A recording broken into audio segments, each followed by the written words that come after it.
Welcome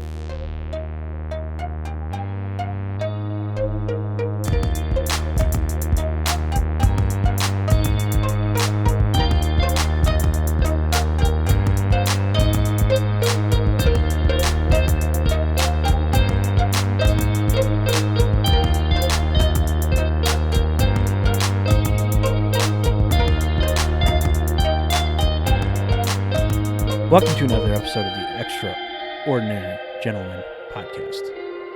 Today, we are with Carter as normal. Just me. And today, we are without Zach, which is not normal. It is a shame. He's got the food bacteria, as they call it. He's got the gut rot, He's dying. the stomach bug. So he will not be with us for the next two recordings. So we are actually humbly invited to Carter's house. In a different location. We are in his basement right now. Oh. I'm sure this sounds very interesting. But anyways, today, we'll get to it. The key is you just got to forget you're recording and then just talk normally. So. Yeah. So today, we're going to take it a little bit easy because our next recording is going to be a big one. It's going to be exciting. Stay tuned for that one. It should be coming out week after this one. So today, we are doing two scotches. We're doing a Lowland and a Highland Scotch. More of a review and just kind of tasting notes and stuff. Nothing too interesting. So we're going to probably just jump right into it. The first one, what do you think, Carter? I'm kind of thinking we should start with the Auchentoshan. You want to start with the Auchentoshan. I wanted to start with the Oban. I think the Oban is going to be a little bit more aggressive. Okay. So I think let's start with the Auchentoshan. And as I open up the holy grail of the Glencairns, and I extract them from their velvety coffin. Velvety coffin.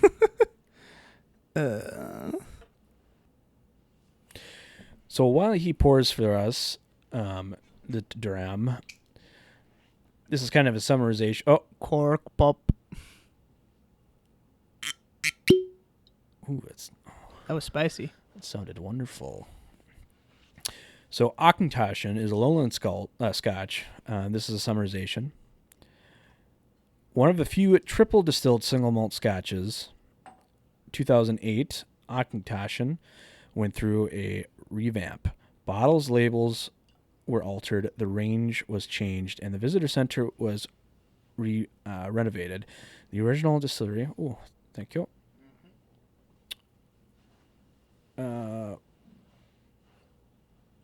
was quiet and shrouded. So it was renamed in 1834 to Auchentoshan. Before it was Don Chutter. Don Chutter? Don Chutter. Interesting name. Duntocher. That's Gaelic. Oh, yeah. Fancy that, being Scotland. Mm-hmm. So that's just kind of the summarization. There's a classic. There's an 18-year-old 3-wood. There's a couple other things. The American oak, if I can get it to pop up. You can really smell the... Yeah, so it's a triple distilled. So it's going to be what... Obviously, what comes to mind when people think of triple distilled is going to be the Irish whiskey. Irish whiskey is a lot of times triple distilled Jameson. I think it's Jameson that has the logo on the front of that. I think so. Do you know why or what the benefit of being multiple distilling runs? Multiple distilled. Well, traditionally, I have a new goal. You know what my goal is? No. To try to stop saying all the time. So I'll probably replace it with so or but in the future. Anyways, traditionally you would do most of the time, most distilleries do 2 distillation runs. The one they call after the first one. So they take the beer, the wort, whatever, put it in the still, then distill it, and then it turns into what they refer to as low wines or low spirit, meaning it goes from about 5 to 8%. That's rough. Obviously there's going to be different people are going to give different things. It's a beer essentially. So there's going to be variance in that alcohol percentage, but it's going to be low. Then when it turns into low wines, it's going to be in the teens somewhere. After that, they're probably not going to do many cuts as far as from the heads, heart, and tails. They're probably just going to distill it and keep most of it.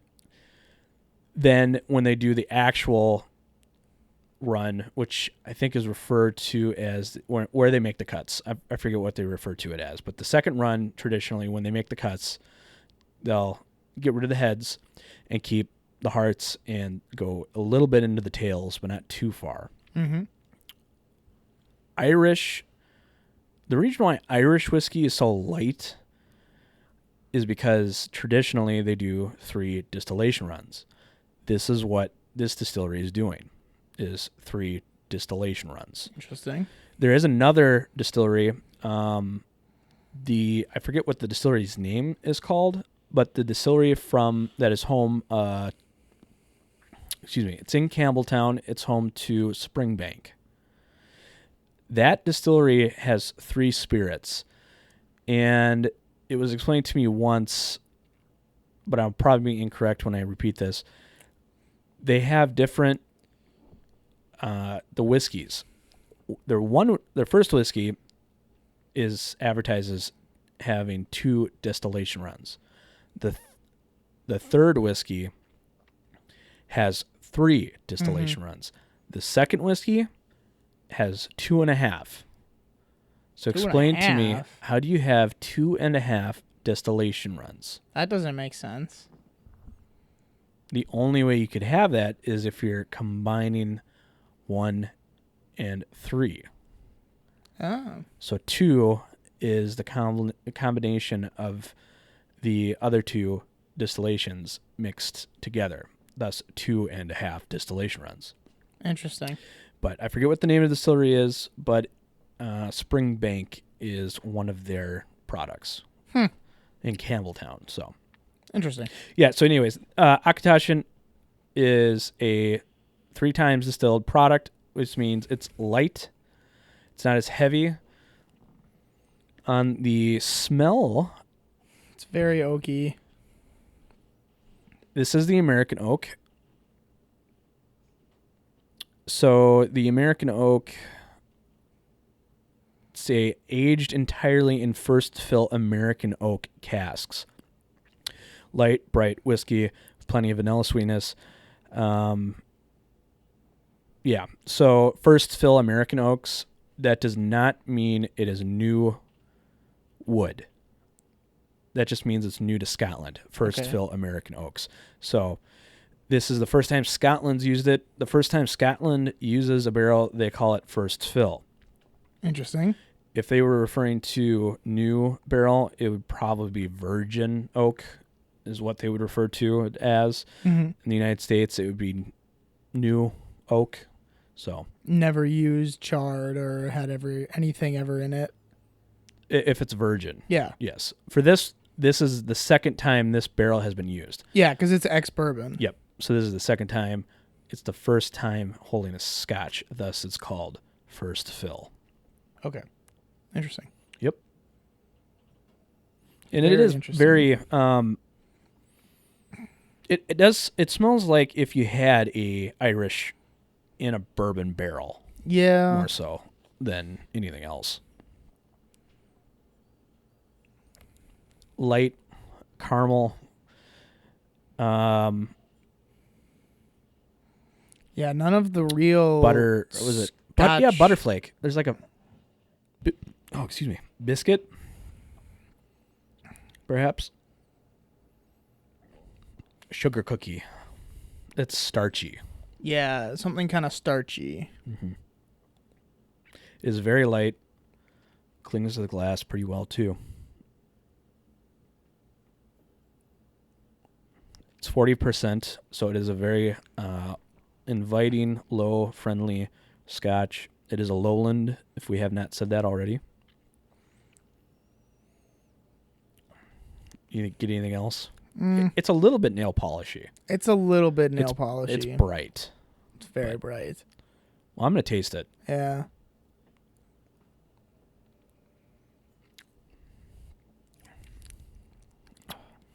Wow. Cardboard comes to mind. The first thing. That's weird. I'm not going to judge it off the first sip, though. Mm-mm. All right, cardboard. No, it's gone. It's replaced with vanilla oak.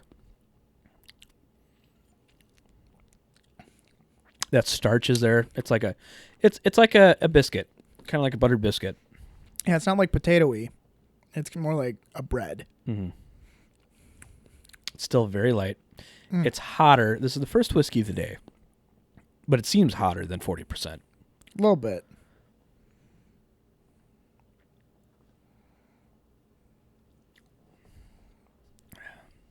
Price on this, I think, is like $30. Not bad, not bad. It is very vanilla. Yeah, it tastes spiky. It's sharp. It's not age stated. So I wouldn't be surprised if this is not that old. My guess is probably, and this is a bad guess, but I'd say about 5 years would be my assumption for the color that it's getting. I don't know if they're dyeing it. They could be putting E150 in there. Mm-hmm. I forget if it's E150. I think it's E150. That's the food dye that Scotland can use. Interesting. And on the bottle, it is interesting. It says that it's got clean citrusy zest. So I'm going to read off the tasting notes, Carter. And let's see if we can find these. The nose, go backwards a little bit. Oranges, lemon, toffee chunks, milk chocolate, wafts of grassy air, and clotted cream. I don't know what that means. what That that sounds means. gross. Cottage cheese, perhaps? Possibly cottage cheese. Palate, Bounty bars. No idea what that is. More citrus peel. Yeah, very citrusy. Peaches. I can see that. Yeah. A little bit buttery. We were saying that. Golden barley and oak spice developing on the mid palate. I mean, we were saying it was bready, starchy and stuff. The barley. Yeah. The oak spice, yes, there's oak on here. It's very... I would say if there was 3 main flavors, it would be oak, vanilla, and maybe like... What do you think the third one would be? I do really get a lot of citrus. To me, the 3 would be oak, vanilla, and like the barley or the breadiness. Yeah, breadiness. But the citrus is present. The finish is lasting notes of grapefruit and what? Toffee. How many N's are in penis? Just one, right? Yes. So what's toffee penis if it's got 2 N's? Penis? Penis? Penis? Leave it to us illiterate people. Yeah. No idea. I mean, you're going to find this for around 30, right? So around 30, what else could you get? In the Scotch world? Let's leave out Isla's, because I think you and I both would be thinking Lafroig or Ardbeg Wee Beastie, that price range. As far as non-peated, I mean, that's Glenlivet. Yeah, Glenlivet, Monkey Shoulder, Glenfiddich, Glenfarclas. I'd probably get Glenfarclas over this. Yeah. But I mean Lowland. I can't even think of another Lowland. No, and all of those are all Highlands. Yeah, exactly. So I mean, as far as Lowland goes, That's pretty dang I can't good. think of another option off the top of your head. I know there's more, but I think Lowland is one of the very small category. Yeah. I have had the 3-wood before. I think that's around 60. It's like double the price. Mm-hmm. I did like the 3-wood a lot better than this. I do not really. This to me is really close to, without having it side by side, the Redbreast 12 perhaps. Okay, interesting. I think I would rather have the Redbreast over this Scotch. Yeah, personally. the Redbreast it's very good. Yeah. A lot of big flavors. Because I'm getting a lot of the same notes. Yeah. Just without. I know the Redbreast wouldn't have the spiky notes that this has. No, it's pretty mellow. Yeah. There is a good amount of Lowlands that we have not tried. Really? Yeah. You heard of Glenkinchie? Oh, yes, I have. I have not had them. Then they have Auchentoshan Virgin Oak.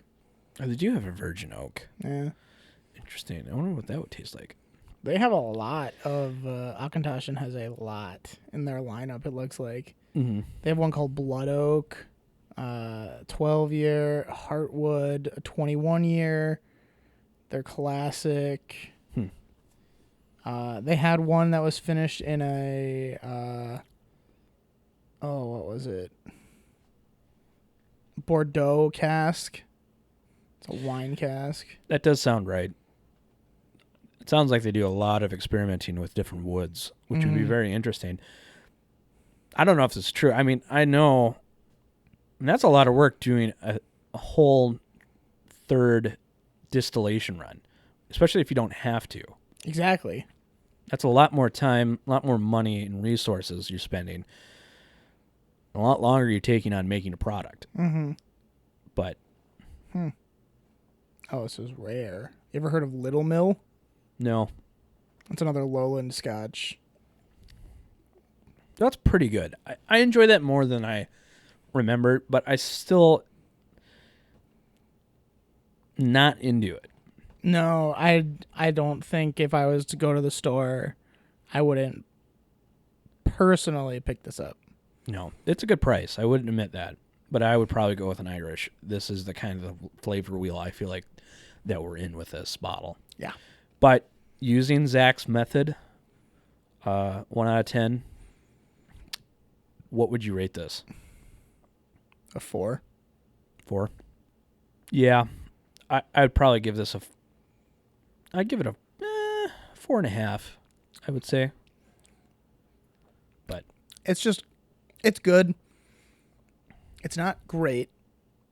It's just the flavors are kind of underwhelming. yeah, A little bit.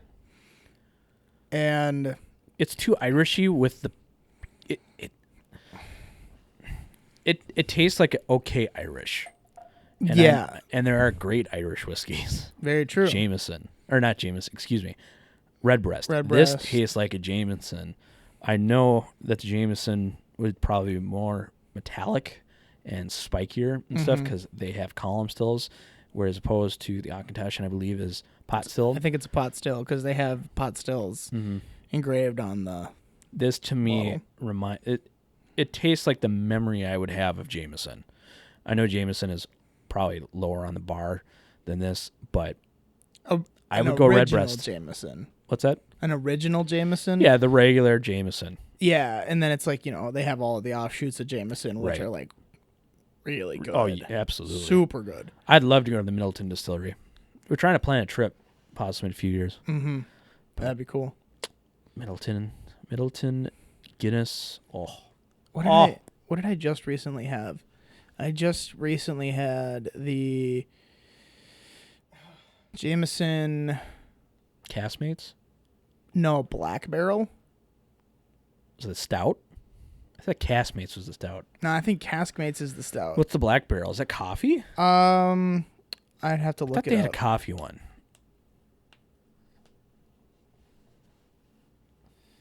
Jameson Caskmates Stout, Black Barrel.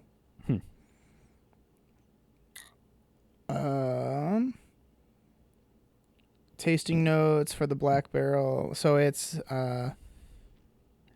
Black Barrel is a whiskey comprised of a high proportion of single pot, still and grain whiskey aged first in a mix of ex-sherry and ex-bourbon. The whiskey is then aged in extra charred ex-bourbon barrels, hence the name. The age of the whiskey ranges from 8 to 16 years of age. The nose is full of grains, apple skins, and citrus. Smoke is present, but not overwhelming. When I was trying it, I didn't really see much smoke, but I definitely saw the grains and the fruit. Okay. It does really sound interesting, though. For being a blended, it's pretty good. Which I think Jameson Okay. most of the time is anyways. You mean, what blended is it?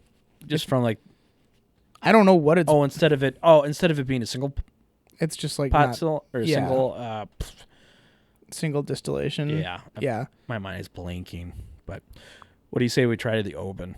Yeah. That's got a lot more character. Yeah, I guess I should say all Jameson is blended. Yeah. I'm big smart. All right. Here's my glass. Cork pup. That's kind of hollow. I gotta crawl like back into this thing. As you resituate. Yeah, exactly. It's very nice color. Very gold, ambery color. Yeah, there is a very good reason for that. So, whoa. Whew, it's got a lot more character on the nose. Fruity. Auchentoshan. Wow. Let me. I'll read this little overview about the Oban Little Bay. Excuse me.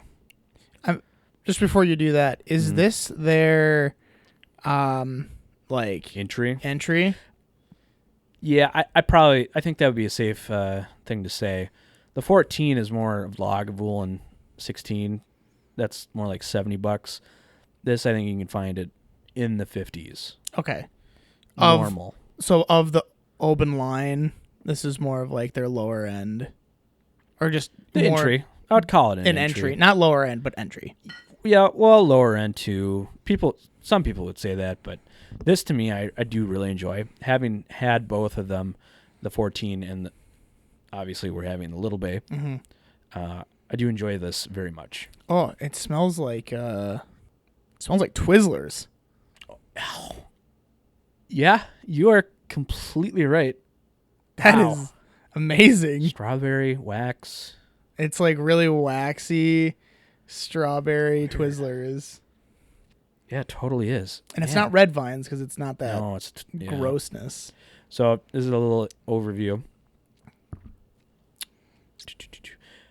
So this was previously part of the travel retail offering. Okay. Exclusively. Interesting. The Oban Little Bay graduated to the core range. Master blender Dr. Matthew Crow and Dr. Craig Wilson use whiskey matured in refill American oak hogsheads. European sherry oak casks and refill casks with new ends for the expression before allowing the result this single malt whiskey to marry in small oak casks. Interesting. So non-age stated. So sherry, different types of oak barrel, and then it's finished and married together in a small oak cask, whatever that size is. But smaller than the 56 gallon, which is the traditional. Mm-hmm. So, yeah, we're not really sure what size barrel, but the sherry and the small barrel would help explain the color, assuming they didn't add to it, but we don't know. Exactly. 43% ABV. Oh, it's just got so much more It's interesting. yeah. Yeah, it's just a candied strawberry. It's very dense. Before we taste it, let's read the nose. I feel like there's something else there. No, there is. So this is what they're getting. Vanilla? Dried apple crisps, Yep. floral herbs, and chopped mint. I can see that. Canned orange. Ooh. And a touch of milky coffee. Milky coffee. I don't really see the coffee. Well, kind of. I smell more. The vanilla is very present. Very present. I smell more like black coffee, but it's faint. I see. Well, I'm going to go on the taste. Yeah, exactly. Oof. Slightly peated. I saw that. I was looking it up, and I'm like, peated Highland. Yeah, so this is the Highland. Oban is on the coast, so there's a little bit of brine, sea influence. Mm-hmm. Ooh, it's a little sour. I like that. It's tart. Cinnamon apple. Mmm. I could see the cinnamon apple. The strawberry holds through. Mm-hmm. It just has a lot more character. It's very interesting. Yeah, citrus. Citrus is definitely there. It's just very... You're not as rambunctious as you would be if Zach was here, are you? No. You gotta entertain me, Carter. Oh. I'm usually not that good. Have you got any new... I haven't been here in a long time. If you got any new whiskeys lately, let's talk about that. Let's see. What have I gotten recently? I think my most recent would have been 1792 Foolproof from 1010 Washington. Oh, you did get that. Did get that. I still have... I would be very interested to try that after this. You're more than welcome to. Should we try it on air? Close out? Maybe. I think we should. We're kind of wrapping this up a lot faster than we would normally. I know. Ugh. Well, there's nothing wrong with having a shorter episode here or there. Hopefully next week's pays off. Yeah, exactly. Next week's will be a big episode. We're gonna have we're gonna record in like probably the next 2 hours. We're gonna have some guests on, and it's gonna be interesting. So we'll see how that goes. I feel like we should tell them. I mean, if you've listened to the $20 challenge, it's essentially the same thing, but $30. Imagine that. Exactly. So we're going to have a total of 6 people included. Some new. Some returning. It'll be very interesting. Exactly. Do you feel confident with what you brought? I'm interested to try what I bought. Oh, I don't like that. Well, I mean, I like that, but that doesn't. Oh. That doesn't. What? Oh, I got cinnamon. Like hard cinnamon. I said cinnamon apple. I know, but it was no apple. Just straight cinnamon. It was like it's like you ate a cinnamon stick or like a teaspoon. No, not a teaspoon of cinnamon because that sucks. But like a teaspoon or the cinnamon challenge. That was stupid. Don't do that. I think it's gonna come back. Well, people are eating Tide Pods, so who cares? Don't knock it till you tried it. No, it tastes more like a Big Red. Oh yeah, the gum. Yep. Yeah, we've used that.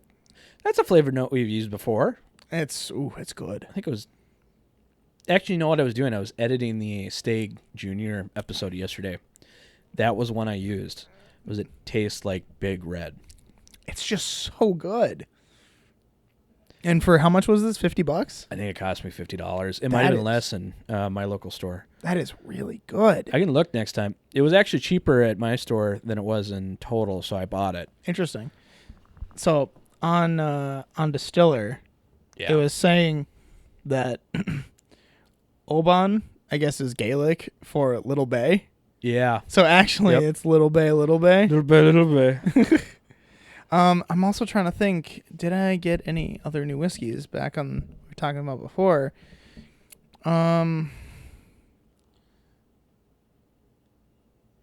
I have the Kings County that was given to me.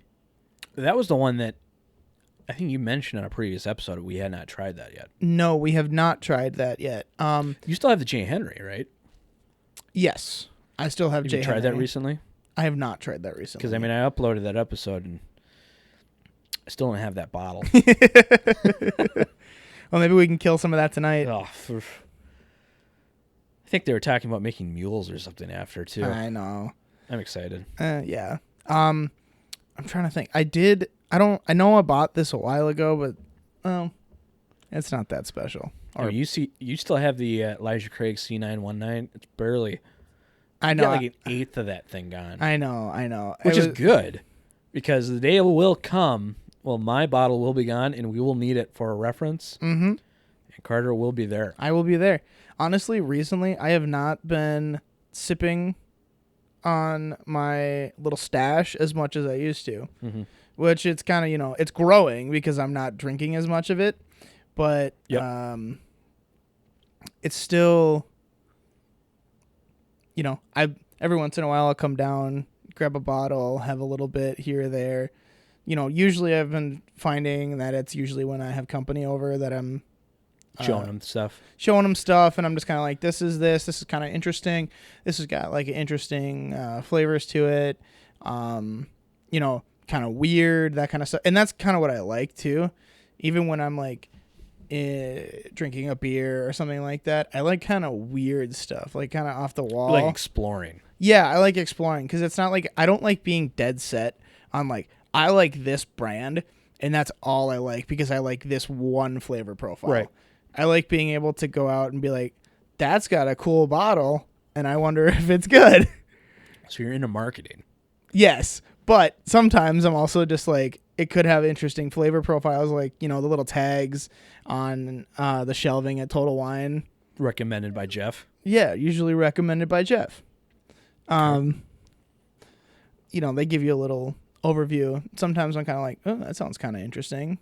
That's why I bought the Glenmorangie cake. Oh, yeah, which we've had on the podcast too. Mm-hmm. Yeah, super off the wall, really bright, colorful marketing for it. Yep. And it really represents it in the whiskey. Did you ever buy a second bottle of that? At Total today, I could not find a bottle of it. But Glenmorangie did make, I saw, I don't know if it's new or what it is, but they have a single malt scotch that on the bottle, it says, like, used to mix. You're talking about the newest thing. Yeah, I forget what the name of that is. It is. It's like a... It's very strange. It's for mixing. Yeah, I was just kind of like, wow, this is... I had heard that everything goes back to Isla. The Ardbeg 10 was kind of developed for mixing, too. That's why it's cheaper. But interesting. I saw the Ardbeg 25 today. Yeah, isn't that ridiculously cool? It's so cool. It's like silver, and it's got a really cool, like, fluted neck to it. It's a matte black bottle, and then it's got the Spider-Man webbing design, but it's silver. Cool. So cool. And how much was that? $8.89. Is that only $800? Yeah. You want to go split it Not now. next week? I don't know. The week after that? No, I can't. I got a camping trip. Exactly. But I do want that one. I want that one really bad. It looks so good. What was I looking up? You wouldn't want the bottle on that if we split that, would you? What? The Ardbeg? You keep it. Oh, I thought we were going to go into another J. Henry challenge. I mean, we could. No, because I would literally fight you for that one. Ardbeg is the best. That's my opinion. It's really good. But Ardbeg is just my favorite distillery. I don't think they're the best. They make the best stuff. I think there are stuff floating around that are better. Mm-hmm. But I think overall, Ardbeg is my favorite distillery. Oh, it's just so good, though. Yeah. I'm trying to find... You tried my Scorched that I recently procured. What did you think of that? I thought it was pretty good. For being kind of rusty, haven't had... Yeah, we haven't had a podcast in quite a while. Yeah. Man, it was just nice. Nice oaky, had a nice brine to it. Mm-hmm. But it wasn't like too briny where you kind of like, you kind of want to spit it out. I think we'll do a review on it on the podcast at some later date. Mm-hmm. My question to you,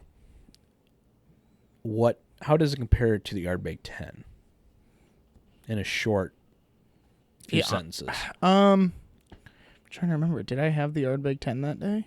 Off of memory. I mean, I guess what I'm asking is, even though it's a limited edition, did it taste like it was a limited edition in the fact that there was something different that you didn't normally get from an Ardbeg? Yes. Okay. Yes. I think it warranted the limited edition because it was not like the Ardbeg 10. They are similar. Mm. But I think just the flavors that having that really, really scorched barrel brought out were just that much better. Okay. That's fair. No, I would agree. If Zach was here, that was what I was going to bring. I was going to bring that plus a Bellavini Peat Week. Ooh, that would have been good. But he wasn't here, so I brought the lower totem pole stuff. Yeah. Because I would have felt bad. Well, Truly, yeah, I mean, I would have. And I've already tried the Scorch, so what's the point? That was kind of the other point. Is like I know Carter's tried it already, so we'll save it. We'll save the Belvini even then. I think we need a final whiskey. You want that 1792? Yeah, well, what do we got? I mean, we got 1792 single barrel. 1792. So you do actually have the cast strength Knob Creek rye. I do. I have that. It's 127 proof. I glimpsed at it. I've got the 120 proof Knob Creek bourbon still. From Brits Pub? From Brits, their barrel pick. Okay. I guess Kings County, which is okay. I think let's do the 1792 full proof. Yeah, because I think I've recently had more 1792 stuff. Mm-hmm. But yeah, let me go grab it. Get that? My feet are freezing. I have Rabbit Hole too. Oh, I forgot about Rabbit Hole. Okay. And back to not getting much on the nose. No, it's like dark molasses and stuff. Yeah, it's banana. I didn't get much on this nose. It's not. I just find bourbon, to me, it seems like it's harder to get stuff on the nose. It's like dense and it doesn't really aerate somehow, if that makes sense. No, it does make sense. I understand what you mean. So, I don't know if they said anything, but when you bought it, did they mention anything on like how old it was or no? Not to my knowledge, from what I remember. They did let me try it before I bought it. You did mention that. I forgot about that. Which was nice. That's nice. Yeah, I have not actually yet run into somebody selling a single barrel and sampling it. But both times that I've bought a 1010 single barrel, they've let me try it both times. That's it. I need to go there. I haven't actually been there. Because it was the second time was the 1792 full proof, and the first time was the barrel bourbon. I forget about the barrel bourbon. And dang, is that good. Dickel juice. George Dickel. Pretty much. Nut. George Dickel juice that is $100. I remember that because you brought that over to my house when we did some podcast. I was so proud. I was like, I bought barrel bourbon and nobody else has. Well, I was excited too because I'm like, I've never had a barrel product. I know. So I tried it. I'm like, this is just oh Dickel. my God. This is exactly the only other Dickel product I had was a single barrel 9-year-old George Dickel, which I think it's like a single barrel program or something they do. And I pulled it out because I looked on the back and it said distilled in Tennessee, and it said 9 years old. And I pulled my bottle out and I'm like, try this, Carter. And I was like, oh no. It's the exact same. And it was $30 less. Yeah. This is good. I haven't tried it yet. Wow.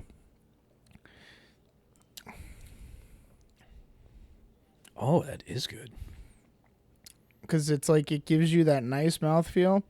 It's got good heat. This is much more complex than my Full Proof from Total Wine. Really? Interesting. It's just nice.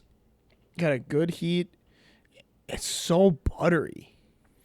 The one that I have just burns. Really? You can tell it's a Full Proof, but the flavor is what the predominant thing is, not the alcohol. Yeah, it's 125 proof. Do you know why it's 125?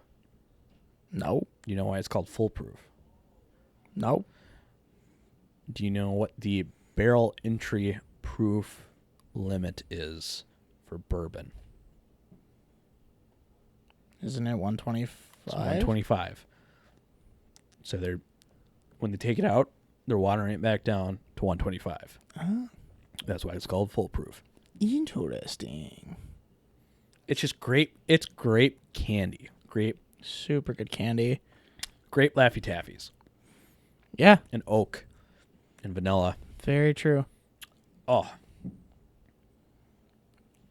That is my favorite. That is the best 1792 thing I have had. Oh, no. Banana Laffy Taffy. No, but it's got grape in it. I know what you're saying, but like grape is there first. Like, I agree with you, but it's just that banana is just so much more prevalent. I agree with you, but you're wrong. You're like, yeah, but you're wrong. I see what you mean, but you're But a you're- moron. But you're wrong. Man, that's just so good. This is good. Dang, that's good. I still have some of the... This is what, like 45? Yeah, 45. 1792 is very affordable. Mm-hmm. You weren't there, actually. I haven't edited it, but our last episode was the 1792 lineup. Yep, lineup, which we did horribly, Zach and I, again, and guessing that. But this Full Proof, this is way better. Really? Yeah. Huh. That is the... It's really good. I might enjoy that more than the multiple Elijah Craig barrel proofs that I have. Really? I think so. Wow. That is impressive. Obviously, that's just F memory. I mean, I have both of them. You have two out of like the mini they release. I know, but they release like 3 yearly. Yeah, but how many do you have? Well, I have starting from the C919 to everything current except for the C920 and the B521. Okay. I think whatever the current one is, the 118 proof that just dropped. I have not seen it yet. Like a week or so Yeah, I just haven't ago. seen it yet. Yeah. So, but that's pretty dang good. and that is a good Good price. bang for the buck. Yeah. I still have the Old Forester barrel proof from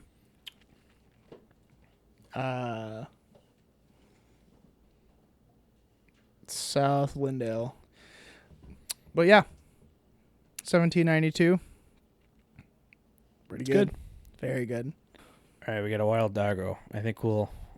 What do you think, Carter? We'll close out. I think it's time to call it for right now. Thank you for joining us on this episode. Extraordinary Gentleman Podcast. Join us next time for the $30 Bourbon Challenge. Yay.